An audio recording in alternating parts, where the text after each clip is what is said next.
politics. You're in Florida as head of the Republican Governors Association. Let's put up the numbers on the governor's races. At this point, Republicans currently hold 29 governor's seats, Democrats 21, but this year Republicans are defending 22 governorships and Democrats only 14.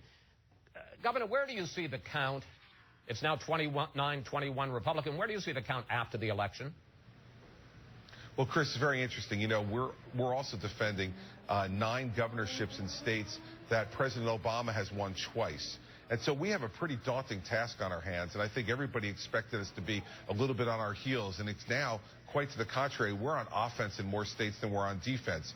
But the fact is that we have 12 races right now that are within the margin of error with just 9 days to go until the election. And so I think no one can really predict exactly where we're going to be. And I've been more involved in these races than anyone on our side of the aisle. But the fact is, it's going to be a real battle all the way down to Election Day. But because of the great job that our Republican governors have done and some of the real good things that our candidates are proposing in challenger races, I think we're going to come through this very, very well. Let me ask you briefly about Wisconsin, where some of the people around Republican Governor Scott Walker, who is seeking re-election, are complaining that the RGA is not doing it enough to support him. And they're even suggesting that maybe the reason is because you view him as a possible threat, a possible contender for the presidency in 2016. Your response, sir? Well, listen, the facts just don't back that up, Chris. First of all, Scott Walker and I have a great personal relationship. I just spoke to Scott again a couple of days ago, and we have a great personal relationship, and I'll be going next week to campaign for him 2 different times.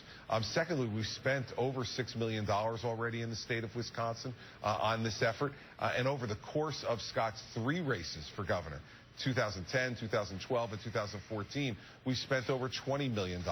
And so, you know, that's just folks who are in the punditry who want to, you know, talk about backroom kind of stuff, which just has no relationship to reality. I am a complete Scott Walker supporter, always have been, and we're going to work as hard as we can to make sure he's reelected, and I believe he will be reelected on November 4th. Governor, you mentioned President Obama. While he's staying away from Democratic Senate races, he's actually campaigning in several of the governor's races. In fact, in these final days, he's going to Pennsylvania, Wisconsin, Maine, and Michigan. Is it harder to tie a Democratic gubernatorial candidate in a state race to President Obama and his policies? It depends on who that Democrat is, obviously, Chris, and what their record is. For instance, in Michigan, Congressman Gary Schauer completely supports the Obama agenda, and that's why Rick Snyder, I believe, on top of the fact that he has an extraordinary record of job creation and growth and bringing Detroit back in Michigan, will be elected. A contributing factor, of course, is Congressman Schauer's record of supporting the Obama agenda in Congress. So it very much depends on who that Democratic candidate is. But what we rely upon more than anything else are the great records and the great ideas of our Republican governors and our Republican challengers. You look at someone like Charlie Baker in Massachusetts is running an outstanding race there. We've got a lot of great challengers around the country. Bruce Rauner in Illinois is doing a great job in that very blue state.